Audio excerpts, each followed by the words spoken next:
Welcome to today's deep dive. We've got a really fascinating stack of sources today examining the 2022 superhero film Black Adam. Yeah, we're looking at its comic mythology, the intense box office economics, and honestly, some truly wild behind-the-scenes drama. Right, because our mission today is to uncover how one single superhero movie accidentally collapsed an entire cinematic universe.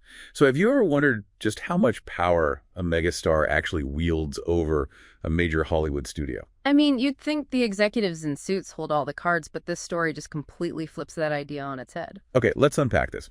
Black Adam has a surprisingly deep history. I was reading in the sources that he goes all the way back to 1945. Exactly. He started out as a pretty straightforward villain, but over the decades, he evolved into this tragic, lethal protector of a fictional Middle Eastern nation called Kahndaq. And in the official storyline, What comic fans call canon, yeah.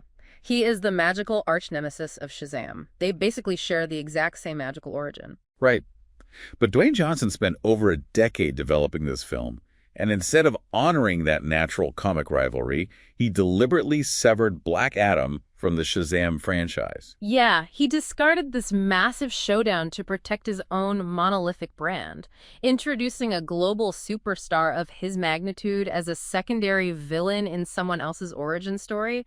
Well, it just didn't fit his business model. And just completely isolated his character. What's fascinating here is that despite being a highly engineered vehicle for that personal brand, the film surprisingly attempted some incredibly heavy geopolitical critiques. Right, it framed the Justice Society of America, the JSA, as a direct analog for Western military intervention in the Middle East. And just to be clear for you listening, we're not taking a stance on this politics-wise. No, exactly. We are just imparting what the original sources highlight about the film's themes. The movie basically questions why these so-called heroes only show up when it serves their global interests, ignoring decades of violent local oppression in Kahndaq. That is a huge swing for a blockbuster designed to sell energy drinks and action figures. But did they actually pull off that kind of heavy message? Not exactly. The sources point out that the execution got highly muddled, especially by the third act where the villain's core motivations just get entirely scrambled. And that brings us to this massive disconnect in how the movie was received. Critics absolutely roasted the messy script, giving top reviews a dismal 31%. But verified audiences, meaning people who actually bought a ticket and confirmed they saw it, scored it at an impressive 90%. They weren't looking for a coherent political allegory. They were purely treating it as a high-octane Dwayne Johnson spectacle. Here's where it gets really interesting. So we have this massive audience score, but how did that actually translate to the box office? Well, that's where the PR war started. The movie cost up to $260 million to produce, but it only grossed about $393 million globally. Wait, $393 million sounds like a lot of money. How is that a loss? Because of theater tuts and marketing, the break-even point, the amount they needed just to not lose money, was estimated at $600 million. So they were way short. Way short. And when Variety reported the film was facing a $50 to $100 million loss, Johnson's team allegedly leaked inflated false numbers to Deadline.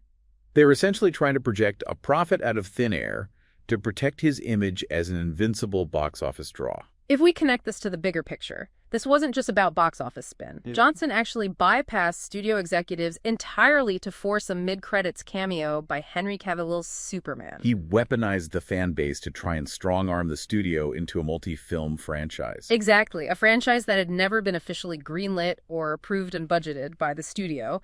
This chaotic power grab forced Warner Brothers into an impossible corner. They panicked, ousted the old regime, hired James Gunn, and decided to do a hard reboot. They are scrapping the existing timeline and starting the entire DC cinematic universe completely over to regain control. Exactly. So what does this all mean? I think the biggest takeaway is a lesson in fragile blockbuster economics. You can't just throw endless resources at a massive star and assume a sustainable franchise will naturally happen. Exactly. Throughout the marketing campaign, Dwayne Johnson kept promising to change the hierarchy of power in the DC universe.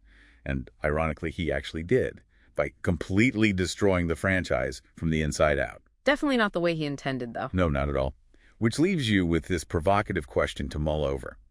If immense star power can single-handedly sink a multi-billion-dollar cinematic universe, will major Hollywood studios ever allow an actor to hold that much creative control again?